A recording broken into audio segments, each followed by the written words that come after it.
যে ব্যক্তি নিজেকে মুসলমান বলে দাবি করে সে অবশ্যই সালাত আদায় করবে, কোনো অবস্থায় সে নামাজ পরিত্যাগ করতে পারবে না।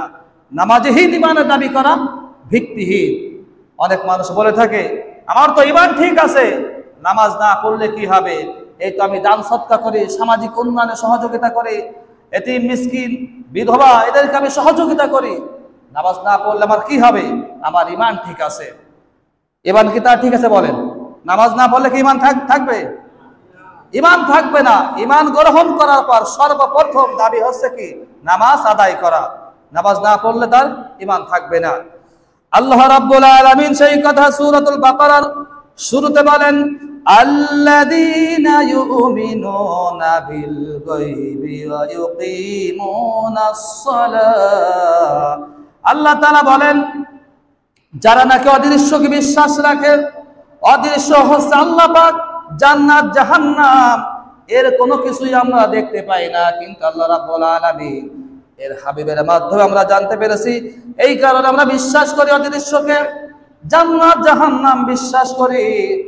আর ঈমান গ্রহণ করার পর আমাদেরকে সর্বপ্রথম নামাজ আদায় করতে হবে। ঈমান গ্রহণ করলে সর্বপ্রথম একজন মানুষকে তাকে অবশ্যই সালাত আদায় করতে হবে। পক্ষান্তরে কোনো ব্যক্তি যদি সালাত আদায় না করে, নিজেকে মুসলমান বলে দাবি করে, কশ্চিন কালেও কি তার ঈমান থাকবে না। হযরত জাবের রাদিয়াল্লাহু তাআলা আনহু হাদিসটি বর্ণনা করেন, আন জাবের রাদিয়াল্লাহু তাআলা আনহু قال قال رسول الله صلى الله عليه وسلم بين العبد وبين الكفر ترك الصلاة। হযরত জাবের রাদিয়াল্লাহু তাআলা আনহু বলেন যে রাসূলুল্লাহ সাল্লাল্লাহু আলাইহি ওয়াসাল্লাম বলেছেন, আল্লাহর বান্দা ঈমানদার ব্যক্তি মুমিন আর কাফিরদের ভিতরে পার্থক্য হচ্ছে যে ব্যক্তি নামাজ আদায় করলো আর যে ব্যক্তি নামাজ আদায় করলো না। যে ব্যক্তি নামাজ আদায় করলো সে মুমিন হয়ে গেল। পক্ষান্তরে যে ব্যক্তি নামাজ ছেড়ে দিল, পরিত্যাগ করলো, তার ঈমান থাকলো না, সেই ব্যক্তি কুফরি করলো।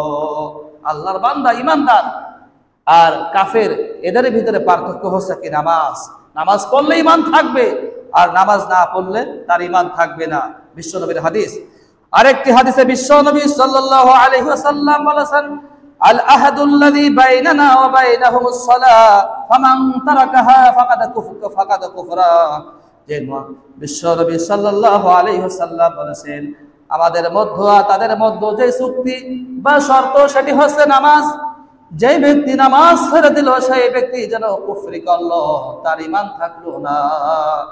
নামাজ না পড়লে কি তার ঈমান থাকবে না। সুতরাং মুসলিম ব্যক্তি যে নিজেকে মুসলমান হিসেবে দাবি করবে, তাকে অবশ্যই সালাত আদায় করতে হবে। এই সালাত এত গুরুত্বপূর্ণ, বিশ্ব নবী জনাবে মুহাম্মদুর রাসূলুল্লাহ সাল্লাল্লাহু আলাইহি ওয়াসাল্লাম তার মৃত্যুর শেষ সময় তার কলেজার টুকরা মেয়ের কথা বললেন না, তার আদরের নাতি হাসান হোসাইনের কথা বললেন না, জামার কথা বললেন না।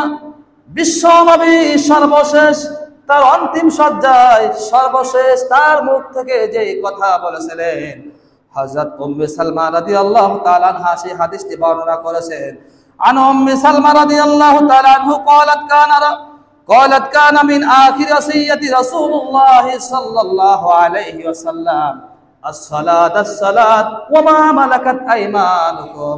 হযরত উম্মে সালমা রাদিয়াল্লাহু তাআলা আনহা এই হাদিসটি বর্ণনা করেছেন, নবীজি সাল্লাল্লাহু আলাইহি সাল্লাম তার অন্তিম সজ্জায় জীবনের শেষ মুহূর্তে মৃত্যুর সময় কলেজার টুকরা নাতির কথা, মেয়ের কথা, যাবার কথা বললেন না। সর্বশেষ যেই কথা তার মুখ থেকে উচ্চারিত হয়েছিল সেটি হচ্ছে নামাজ। ও আমার উম্মতেরা, নামাজ ছেড়ে দিও না। আর তোমরা তোমাদের দাস দাসী অধীনস্থদের সঙ্গে সুন্দর ব্যবহার করো, ভালো ব্যবহার করো। বিশ্ব নবী তার মৃত্যুর সময় সর্বশেষ এই কথা তিনি বলেছিলেন। হযরত উম্মে সালমা বলেছেন যে নবীজি সাল্লাল্লাহু আলাইহি ওয়াসাল্লাম সর্বশেষ তার মুখ থেকে এই কথা বের হয়েছিল, নামাজ। আর তোমাদের অধীনস্থ যারা আছে দাস দাসী এদের সঙ্গে সুন্দর ব্যবহার করো, নামাজ ছেড়ে দিও না। আজকে সেই উম্মতেরা নামাজ পড়ে না। নবীজি যেই নামাজের জন্য, যেই দিনের জন্য এত মার খেলো, সাহাবীরা শহীদ হলো, আজকে সেই উম্মতেরা নামাজ সঠিকভাবে নামাজ আদায় করে না, নামাজের হক বুঝে নামাজ আদায় করে না। এই কারণে মানুষকে নামাজ অন্যায় অপকর্ম থেকে, একজন নামাজি ব্যক্তিকে মানুষকে খারাপ কাজ থেকে নামাজ বিরত রাখতে পারতেছে না। এর কারণ হচ্ছে কি, আমাদের কাঙ্ক্ষিত মানের নামাজ হচ্ছে না। আল্লাহ পাক রব্বুল আলামিন যেই নামাজ আমাদের কাছে চেয়েছে, সেই নামাজ, সেই কাঙ্ক্ষিত মানের নামাজ আমরা সঠিকভাবে আদায় করতে পারতেছি না।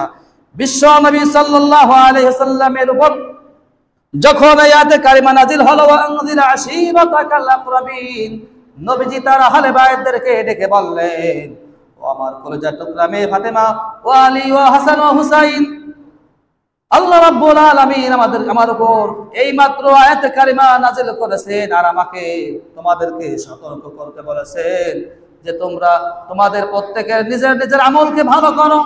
তোমাদের আমল যদি ভালো হয়ে যায়, কিয়ামতের ময়দানে তোমাদের অবস্থা ভালো হয়ে যাবে, আর আমল যদি খারাপ হয়ে যায় তোমাদের অবস্থা অত্যন্ত চূড়ান্ত হয়ে যাবে। যে তোমরা নবীর জামা, নবীর পিঠ, নবীর মেয়ে, নবীর নানা, নবীর শ্বশুর, এই পরিচয় দিয়ে কিয়ামতের মাঠে আল্লাহ পাক রব্বুল আলামিনের কাছ থেকে তোমরা রেহাই পেতে পারবে না। তোমাদের আমলকে ভালো করো, আমল যদি ভালো হয়ে যায় তোমাদের অবস্থা ভালো হবে, আর আমল খারাপ হয়ে গেলে তোমাদের অবস্থা অত্যন্ত চূড়ান্ত হয়ে যাবে। সুতরাং এই নামাজ পড়তে হবে নির্ধারিত সময়ে, সঠিক সময়ে, আওয়ালাতে সময় মতো নামাজ পড়ার ব্যাপারে আল্লাহ রাব্বুল আলামিন তিনি আমাদেরকে আদেশ করেছেন। এই নামাজ অত্যন্ত ভারী জিনিস, অত্যন্ত কঠিন জিনিস। আল্লাহ পাক রব্বুল আলামিন বলেন, ওয়া ইন্নাহা লাকাবীরাতুন ইল্লা আলাল খাশিঈন। আল্লাহ তাআলা বলেন, এই নামাজ অত্যন্ত ভারী জিনিস, অত্যন্ত কঠিন জিনিস, কিন্তু তাদের জন্য কঠিন না, তাদের জন্য ভারী নয় যারা নাকি এই কথা মনে করে, আল্লাযীনা ইয়াযুন্নুনা আন্নাহুম মুলাকু রাব্বিহিম ওয়া আন্নাহুম ইলাইহি রাজিউন। আল্লাহ তাআলা বলেন, এই নামাজ তাদের জন্য ভারী না, তাদের জন্য কঠিন নয় যারা নাকি এই কথা মনে করে আল্লাহ পাক রব্বুল আলামিনের সঙ্গে আমাদেরকে মুলাকাত করা লাগবে, আমাদের সাক্ষাৎ করা লাগবে। এই ধারণা যারা চিন্তা করে, যারা মনে করে, এই নামাজ তাদের কাছে কঠিনও না, ভারীও না। আল্লাহ রাব্বুল আলামিন এই নামাজ বলেছেন তাদের জন্য কঠিন, যারা মুনাফিক, যারা লোক দেখানো নামাজ পড়ে, তারা ওয়াক্ত মতো নামাজ আদায় করে না, তাদের কাছে এই নামাজ অত্যন্ত ভারী জিনিস, অত্যন্ত কঠিন জিনিস। নির্ধারিত সময়, সঠিক সময় আল্লাহ রাব্বুল আলামিন নামাজ আদায় করতে আমাদেরকে বলেছেন। আল্লাহ তাআলা বলেন, ইন্নাস সালাতা কানাত আলাল মুমিনিনা কিতাবাম মাওকুতা। আল্লাহ রাব্বুল আলামিন বলেন, তোমরা নির্ধারিত সময়ে, সঠিক সময়ে নামাজ আদায় করো। আল্লাহ রাব্বুল আলামিনের পক্ষ থেকে এই আদেশ করা হয়েছে, সঠিক সময়ে নামাজ আদায় করতে হবে। যে হযরত আন ইবনে ওমর রাদিয়াল্লাহু তাআলা আনহু একটি হাদিস তিনি বর্ণনা করেছেন যে, আন ইবনে ওমর রাদিয়াল্লাহু তাআলা আনহু قال قال رسول الله صلى الله عليه وسلم العقد الاول من الصلاه رضوان الله والعقد الاخر عفو الله। হযরত ইবনে ওমর রাদিয়াল্লাহু তাআলা আনহু এই হাদিসটি তিনি বর্ণনা করেন যে রাসূলুল্লাহ সাল্লাল্লাহু আলাইহি ওয়াসাল্লাম বলেছেন যে, আউয়াল ওয়াক্ত যে ব্যক্তি নামাজ আদায় করবে, রিদওয়ানুল্লাহ, ওই ব্যক্তি আল্লাহ রাব্বুল আলামিনের সন্তুষ্টি লাভ করবে, আল্লাহর ভালোবাসা অর্জন করবে। আর যে ব্যক্তি শেষ ওয়াক্তে, আখির ওয়াক্তে নামাজ আদায় করবে, ওই ব্যক্তি আল্লাহ রাব্বুল আলামিনের ক্ষমা লাভ করবে। আল্লাহ রাব্বুল আলামিন এই হাদিসের ভিতরে নবীজি সাল্লাল্লাহু আলাইহি সাল্লাম বলেছেন, তোমরা আউয়াল ওয়াক্তে নামাজ আদায় করো, তাহলে আল্লাহ রাব্বুল আলামিনের সন্তুষ্টি, তার ভালোবাসা তোমরা লাভ করতে পারবে। হযরত কাব ইবনে উজরা রাদিয়াল্লাহু তাআলা আনহু হতে বর্ণিত যে তিনি বললেন যে একবার তিনি নবী করিম সাল্লাল্লাহু আলাইহি ওয়াসাল্লামের মসজিদে তিনি পিঠ হেলান দিয়ে তিনি বসা ছিলেন। তারা 7 জন লোক সেই মসজিদের ভিতরে বসা ছিল। তাদের ভিতরে 4 জন ছিল মাওয়ালি এবং 3 জন ছিল আরব। হঠাৎ নবী করিম সাল্লাল্লাহু আলাইহি সাল্লাম যখন যোহরের সালাত আদায় করার জন্য মসজিদের ভিতরে প্রবেশ করলেন, তখন তিনি সাহাবীদেরকে বললেন, তোমাদের কি হয়েছে, তোমরা কেন সালাত আদায় করতেছ না? তখন সাহাবীরা বলল, ইয়া রাসূলুল্লাহ, ইয়া হাবিবাল্লাহ, আমরা তো সালাতের জন্য অপেক্ষা করতেছি। তখন নবীজি সাল্লাল্লাহু আলাইহি ওয়াসাল্লাম কিছু সময় চুপ থাকলেন। এরপর নবী করিম সাল্লাল্লাহু আলাইহি ওয়াসাল্লাম মাথা উঁচু করে তাদেরকে বললেন যে তোমরা কি জানো তোমাদের রব আল্লাহ রাব্বুল আলামিন তোমাদেরকে কি বলেছেন? তখন সাহাবীরা বলল, ইয়া রাসূলুল্লাহ, আল্লাহ এবং তার রাসূল সব থেকে ভালো জানে। তখন নবী করিম সাল্লাল্লাহু আলাইহি ওয়াসাল্লাম সাহাবীদেরকে বললেন যে আল্লাহ রাব্বুল আলামিন তোমাদেরকে আদেশ করেছেন যে ব্যক্তি সঠিক সময়ে যথাযথভাবে সালাত আদায় করবে, সালাতের হেফাজত করবে এবং সালাতের হক নষ্ট করবে না,